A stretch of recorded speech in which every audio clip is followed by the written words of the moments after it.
What's going on, guys? It's your channel TFD coming back with another major update. This one's straight from Iowa and you do not want to miss it. We're talking about the legendary Lisa Bluder, former Iowa head coach, who just sat down with Sarah Spain for a deep and honest conversation about the Caitlin Clark phenomenon, the mania that took over women's basketball, and her own decision to retire. Trust me, this one's full of eye-opening moments. Let's get into it. Now, you want to know what's wild about this whole thing? Lisa Bluder really opened up in this interview. Like, she peeled back the curtain on things that most fans never knew. For instance, she talked about how her daughter recently got married, something she never mentioned publicly. But that wasn't the biggest shock. The biggest revelation was her honest take on the NIL era, the name, image, and likeness deals that completely changed college sports. Bluder admitted that she was never a big fan of the whole collective movement. And honestly, she's not alone. A lot of veteran college coaches, both in men's and women's sports, struggled to adjust when NIL money started flooding the system. I remember when it first blew up, recruits in football were getting multi-million-dollar deals. You had Shedeur Sanders, Travis Hunter, and then Arch Manning right behind them, all securing life-changing contracts before they even stepped foot on a college field. And not long after, Caitlin Clark got her own massive NIL deal. Even Angel Reese, who's always in the headlines for one reason or another, pulled in serious money. So yeah, this NIL wave didn't just change sports, it transformed the landscape completely. And that transformation, it made a lot of big-name coaches uncomfortable. I'm talking about people like Nick Saban, kimmulkey, and now Lisa Bluder. These are legends who came from an era where the game was about development, team culture, and leadership, not necessarily the size of your endorsement check. Bluder straight up said that this new direction, with collectives and NIL deals running everything, took a toll on her love for coaching. It's not that she doesn't support the players, she made that clear. It's that she missed the purity of competition. And that's something I think a lot of old school coaches relate to. But let's get to the part that really hit home. The Caitlin Clark mania. Lisa Bluder said it best. Caitlin Clark didn't just elevate women's basketball, she redefined what it means to be a college athlete in this generation. When Caitlin was a sophomore, she absolutely exploded. I remember that season vividly. Every shot she hit, every record she broke was headline news. When she broke the all-time NCAA scoring record, it sent shockwaves through the entire sports world. And I'm telling you right now, I've been covering sports for years. No college athlete, male or female, has had that level of universal hype. Caitlin Clark became a global name. She was on ESPN, trending on social media daily, and even being compared to NBA legends. What she accomplished was nothing short of historic. But that raises a deep question. One Lisa Bluder touched on subtly. Did Caitlin Clark ever actually want all that attention? Like, did she want the internet dissecting every move of hers? Did she want people making hundreds of videos, endless tweets, debates, and controversies about her daily?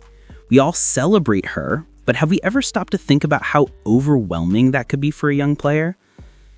And honestly, I don't think she did. Caitlin Clark seems like someone who just wanted to hoop, to play the game she loves and make her team better. The fame came as a side effect of greatness, but not something she necessarily asked for.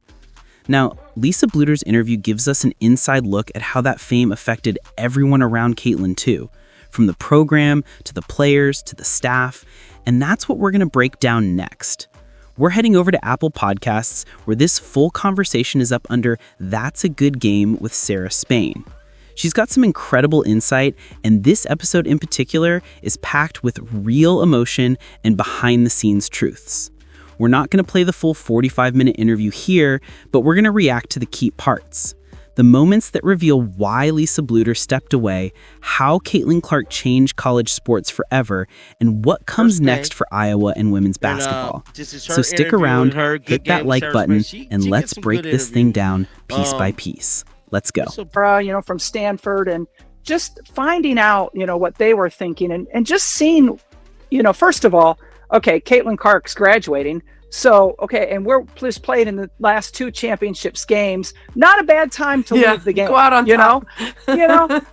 But also just some of the changes that were going on within the college game are not something that I really embraced. And I thought, it's just a good time to leave. We've heard that a lot from coaches that have been in the game a long time, and I think it's easy to be cynical and say it's coaches who want the power of a player that doesn't have the ability to transfer or doesn't have NIL. But to me, it actually feels like when you dive deeper in, there is a transformative change to the job of the coach who now becomes essentially a GM, especially with House versus NCAA, having to dole out almost a salary cap style idea of what they're going to pay the players and how the team is going to interact with, the player financially. But also, having Tara Vanderveer and Muffet McGraw on, who have now retired, they talked about feeling like the players' relationship with the game had become different. What was it for you about the change in the game that made you think, I'm not really interested in that? Yeah, and I don't even really mind the transfer portal. To me, I think players should be able to transfer, maybe not every single year, Exactly. but they should have, a certain opportunity to transfer within their 4 or 5 year career. And it really isn't the NIL that bothers me. I think that if they're truly using their name, image, and likeness to earn money, they should be able to do that. They should have been able to do that for years and years. Mm-hmm. And I think, we were so far behind. I don't know that we would be where we are today if we would have accepted that and embraced that earlier on. So I think it's the collectives, it's paying the players that bothers me. I feel like we've lost touch with collegiate athletics as far as why they're really there and the value of an education and the value of lessons that you learn from participating in sport. And it's more about me. It's less about the team and the university and loyalties. And there's just so many things to it. Totally. Absolutely. Do you ever, so far since you've left, had any regrets or pangs of jealousy while watching games? Oh, wow. I really haven't. Good. I know I'm kind of surprised about that, to be quite honest. I thought there would be a few. Also, having Tara Vanderveer and Muffet McGraw on, who have now retired, they talked about feeling like the players' relationship with the game had become different. What was it for you about the change in the game that made you think, I'm not really interested in that? Yeah, and I don't even really mind the transfer portal. To me, I think players should be able to transfer, maybe not every single year, Exactly. but they should have, a certain opportunity to transfer within their 4 or 5 year career. And it really isn't the NIL that bothers me. I think that if they're truly using their name, image, and likeness to earn money, they should be able to do that. They should have been able to do that for years and years. Mm-hmm. And I think, we were so far behind. I don't know that we would be where we are today if we would have accepted that and embraced that earlier on. So I think it's the collectives, it's paying the players that bothers me.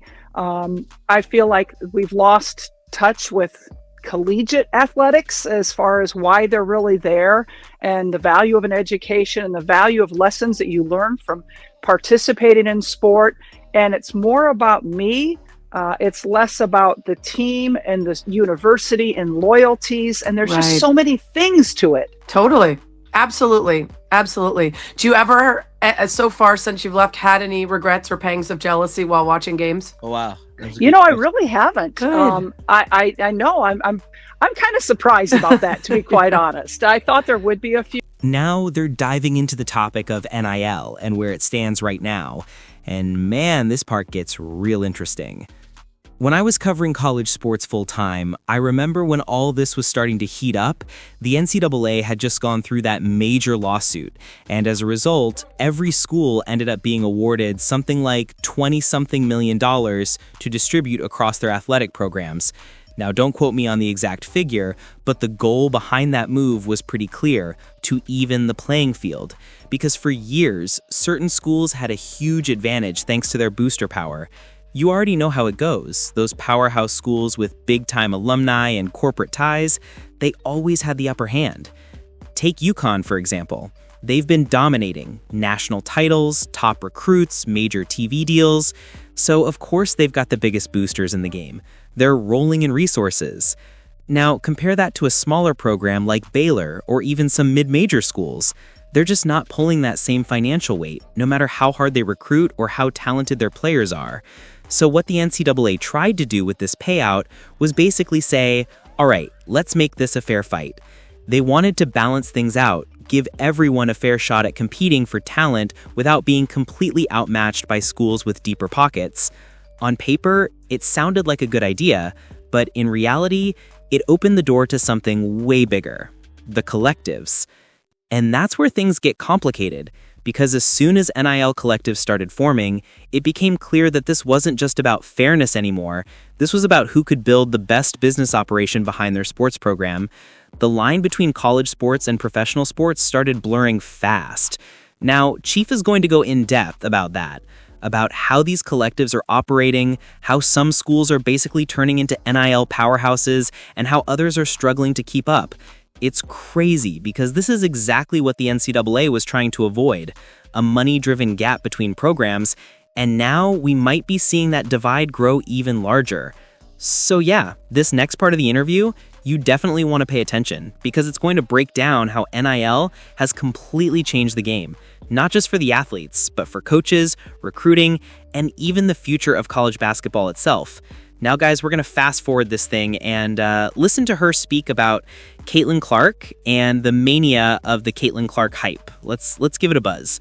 Go from that to where she is now. Yeah. What a journey, but I'm so proud of those three and all, some of the other great players that I had that haven't been able to make it in the WNBA, but that's your legacy, right? And that's what you're so happy for those guys. You mentioned the change for Caitlin in particular, but for you, 20 plus years there, how did things change and how different did it feel the last couple of years as the madness around Caitlin grew? For you as a coach who'd been in the same building space city, but watching everything blow up? It was rewarding. Yeah. It's what you dream of, right? It's what you want, what your goals are, what you're trying to achieve. And it really hit me when we had the crossover in Kinnick. People have asked me, what were your highlight moments? And, certainly the championship games were highlight moments. But the crossover in Kinnick to me is more meaningful because we took over Kinnick Stadium. We put a basketball floor down there, invited people to come in. And we had over 55,500 people there. And for that, there was women crying in the audience because they were so moved by what was happening for women's athletics. It was really touching. We raised $250,000 for the University of Iowa Children's Hospital. And it just showed us what we can accomplish when women come together and really support each other. And I think that's one of our most proud, moments that we had. And it was special. No, I'm getting chills thinking about it because there are women from a different generation and era, and their excitement and emotion over what they're seeing now, particularly those who never really got the opportunity to fulfill or see. You've lost your team. So here that she had. I think the best part about coaching Caitlin was just seeing her behind the scenes, just being a part of her life. Off the basketball court too. The basketball court provided all the wow moments, right? I got wow moments in practice, seeing some of the things that she did, the passes she made, and the scoring, and just the lack of fear that she had. But to me, the highlights is probably the fun times, being in COVID and going down to San Antonio and being locked in the La Quinta Hotel with your team. Excuse me, I'm sure it wasn't Inns and Suites. We had a slogan: live, love, life, La Quinta. Amazing. And that's what we lived by till we got to move over to the Marriott when we made the Sweet 16. But those are the times that you just remember is the goofy Caitlin, the Caitlin that is not on show, but just being herself. And because she honestly is one of the most enjoyable people to be around. She's funny. Yeah. She laughs hard and she loves big. And when she gets your trust, she loves big. Toughest part about coaching Caitlin? The toughest part is sometimes she can be a little stubborn. And as I can be as well. And so that can be this sometimes, but the good thing is that she was always willing to learn, and she wanted to be her best. So she would take it. She took coaching, like she wanted to be coached. But the hardest thing, and I've said this before, is that, the transformation from high school to college, I don't think was really easy for her. She didn't understand how to play with other teammates, because in high school she did everything, on her own. And you could win that way. Yeah. Right. And so now it's like, well, you've got to embrace your teammates. One thing she said to me one time is, well, they're not shooting as much as I am. And I'm like, well, you're bringing them to the gym with you. Yeah. So she learned those things. She learned how to be a great teammate. And that was probably one of the hardest, lessons that we had to teach her. But now I watch her with the Fever, and I think she's a great teammate. I mean, from the outside, at least, okay? I feel like, there's camaraderie there. I feel like there's joy for each other there. So I think those lessons she learned at Iowa have really gone with her to the WNBA. Yeah, I'm a Chicago girl, so I don't make Michael Jordan comparisons very often, but there are a few things that stand out, whether that's the famous practice where her team was down and she came back and whatever it was, scored an insane number of points in 1 minute. We've heard about that with Jordan and the Dream Team practices, or if it's figuring out how to harness competitiveness and a desire for everyone to be as good as you are into making people better instead of frustrating them or condescending them. And we've seen that journey for her. It's really hard. It's not an easy thing to do, especially as a young person, but that ability to turn that into greatness instead of something that holds you back clearly is something she's continuing to work on, and it's just going to make her even better and better. Were you surprised in that first year of the W when she got to the Fever, the toxicity around that rivalry between her and Angel Reese and the way it sort of became the story of a league that had so much else to talk about? Yeah, I'm disappointed. I was disappointed in that, because there is so much else to talk about. And these are two young women that are just starting their careers and, don't need that extra pressure or that extra, they don't need that. I mean, it was all created by the media, and that's unfortunate for those two players. So I'm really sad that happened, because I don't want the WNBA to get attention or get viewership because of those type of things. I want it to get viewership because of the great play, the great game that we have. Let's support that and quit talking about this other stuff. So that right there was Lisa Bluder. Man, if you want to catch the full interview, make sure you head over to Apple Podcasts. It's on That's a Good Game with Sarah Spain. Definitely worth a listen if you want the full story straight from the source. Now, get down in that comment section and let me know what you think about all this. Lisa Bluder's take on Caitlin Clark, NIL, and the state of college sports. I want to hear your thoughts. And hey, don't forget to like, subscribe, and turn on those notifications so you never miss a drop. We've got more updates, reactions, and breakdowns coming your way daily. Let's keep it rolling. See you in the next one.